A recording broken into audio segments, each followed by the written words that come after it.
एक सवाल मेरा आपसे रहेगा, जिस तरह से आपकी जो छवि इंडस्ट्रीज़ में रही है, हमेशा से ही वैसे राइटरों में रही जो हमेशा अपने अस्तित्व के लिए जीता है, स्वाभिमान के लिए जीता है, अच्छे राइटिंग लिखने के लिए जीता है। लेकिन अक्षरा जी के एक गाने से भोजपुरी में काफ़ी विवाद शुरू हुई थी।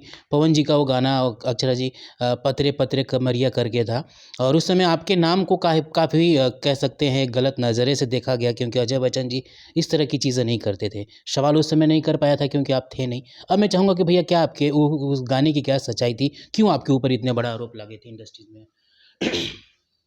देखिए वो गाना, मैं क्या बताऊँ आपको, उस गाने ने, मैं ये कह सकता हूँ कि उस गाने ने किसी हद तक मुझे मेरे रास्ते से इतना भटका दिया। और सच कहूँ तो उस गाने का हकीकत मैं क्या कहूँगा, जहाँ रिकॉर्डिंग हुआ है, क्योंकि देखिए मुँह से बोलना और एक प्रूफ होना बहुत बड़ी बात होती है। तो उस गाने की सच्चाई आज भी ये है कि रोशन सिंह के स्टूडियो में वो गाना रिकॉर्ड हुआ है। तो कोई भी जा कर के पता कर सकता है, रिकॉर्डिंग के डेट पे मेरा कॉल डिटेल्स है, फिर लोकेशन है फ़ोन का, कि मैं उस दिन पटना में था या नहीं था। मेरे सामने ये गाना रिकॉर्ड नहीं हुआ है। हाँ, ये बात कहीं न कहीं ये है कि वो उस गाने को लिखने के लिए मुझे फ़ोर्स किया गया था और उस पे चर्चा हुई थी लिखने के लिए, और ये बोला गया कि वो तो शब्द तो अपना पूरा ये कर दीजिए, वैसे कर दीजिए, फलना-ढिमका। तो हम बोले कि देखिए ये गाना हम तो लिखेंगे नहीं, लेकिन मैंने मुखड़ा तैयारी किया था।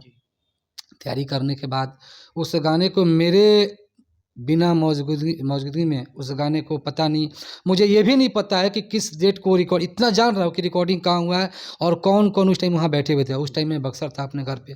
रिकॉर्ड जब हो गया, सब कुछ हो गया, तो उसमें सब कुछ करके बाकायदा मेरा नाम वगैरह, और वो गाना जब रिलीज़ हुआ, तो अब मैं अपनी सफाई किसको दूँ? जी, कैसे दूँ? क्या दूँ? बिल्कुल, तो जो दिख रहा है उसको लोग सत्य मानेंगे, बिल्कुल। और दिख रहा है मेरा नाम उस पे, हुँ, तो एक बार फिर से हम पवन भैया से रिक्वेस्ट करेंगे कि उसमें भैया जो भी है, आप बहुत अच्छे इंसान हैं, ये मैं नहीं कहता हूँ, पूरी भोजपुरी कहती है, और आपका जो दिल है वो दरिया है।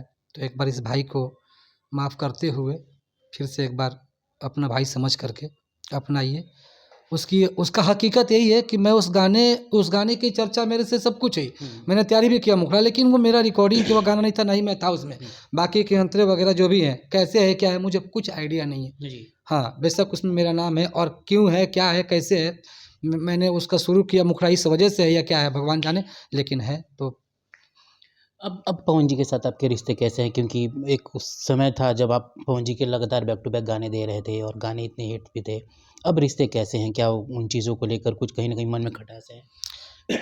देखिए अभी बता तो नहीं पाऊँगा, लेकिन इतना ज़रूर जानता हूँ कि जिस तरह के वो इंसान हैं, बहुत दिन तक गुस्सा पाल के नहीं रख सकते हैं, इतना मैं जानता हूँ, क्योंकि मैंने उनके साथ बहुत टाइम बिताया भी है, साथ में रहा भी हूँ।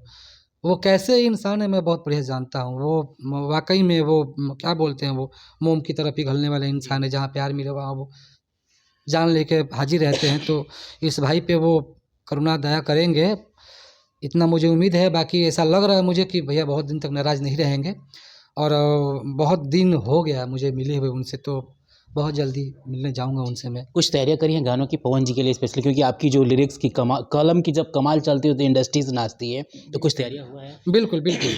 वो मूड बताने की ज़रूरत नहीं है, मैं तैयारी में हूँ और फुल तैयारी में हूँ। बस जब जब मिलना हो जाए। मतलब अजय बच्चन जी के भी मूड बनने में टाइम लगता है या मूड बन के तैयार है? नहीं, मैं बहुत जल्दी मूड बनाता हूँ, मूड बनने में टाइम लगता है, ऑन द स्पॉट कोई दिक्कत नहीं है।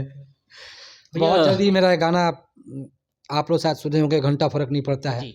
उसका वीडियो आने वाला है, और जहाँ तक मैं जान रहा हूँ कि अब तक का सबसे बड़ा वीडियो होगा भोजपुरी के लिए, क्या बात है! सबसे बड़ा वीडियो होगा। बहुत बड़े पैमाने पे वीडियो उसका बना है, उस गाने का, तो एक अलग ही वीडियो आएगा।